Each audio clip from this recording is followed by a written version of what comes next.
name's Tristan. I am owner and sort of creator at the Etchist, where I create art using lasers. So I was living in a small apartment and I wanted to get a Christmas tree for myself and my son. So I thought, well, if I can design a flat pack Christmas tree, I can get someone with a laser to cut it. As I went on that journey, it was quite limiting, and the costs of getting sort of something like that done, I wanted a 6-foot Christmas tree, and all of a sudden I was paying a premium price for a 2.5-foot Christmas tree. And I was like, it's not what I want. So I ended up borrowing just a jigsaw and making this tree for myself and my son so we could flat pack it in the apartment. And then it got me thinking, what about this laser gig? And this image came back to my mind, which is the Scarface poster with Al Pacino, with the black and the white contrast and this negative art. And I thought, well, what if I was able to recreate that for myself, and how could I do that? And decided, let me explore this in a bit more detail. And I started playing around with art in the background. So I went on the internet, like we all do, to do some research. But I had a very small space to make this work. And I didn't want some epic enterprise grade machinery in there. It just wouldn't work. And I came across this local company called MaxLaser, and I got in touch with Alan. And I said, look, looking to get into lasers. I have no idea what I'm looking for.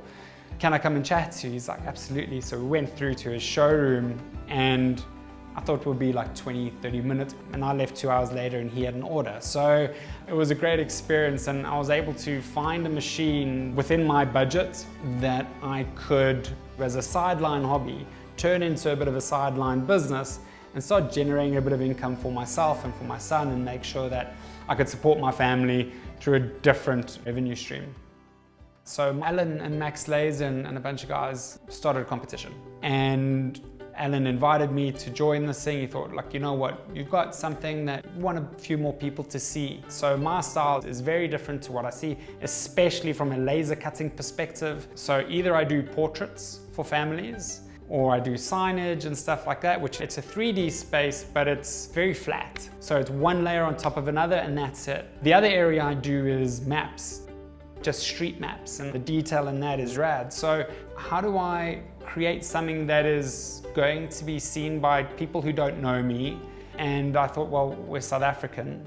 What is the most iconic image you can think of? Close your eyes and Madiba comes, right? So I looked at a bunch of Madiba images, and I thought, you know what, just keeping it flat in 2 layers, I'm entering a competition. I need to push myself further. So I started looking at multi-layered stencil art. So again, it's that stencil sort of vibe, but in a 3D space. And then I got inspiration from other art, right?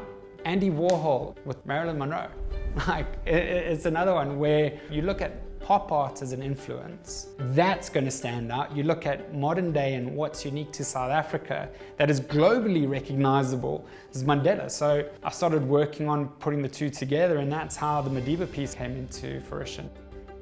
The stuff I do is very personal to other people, and for me that's humbling, because I'm now part of somebody's special moment. I'm part of somebody's special memory. And if you've got something like that, try it. You never know. Put yourself out there, take a chance on yourself, and just believe in yourself. Yeah.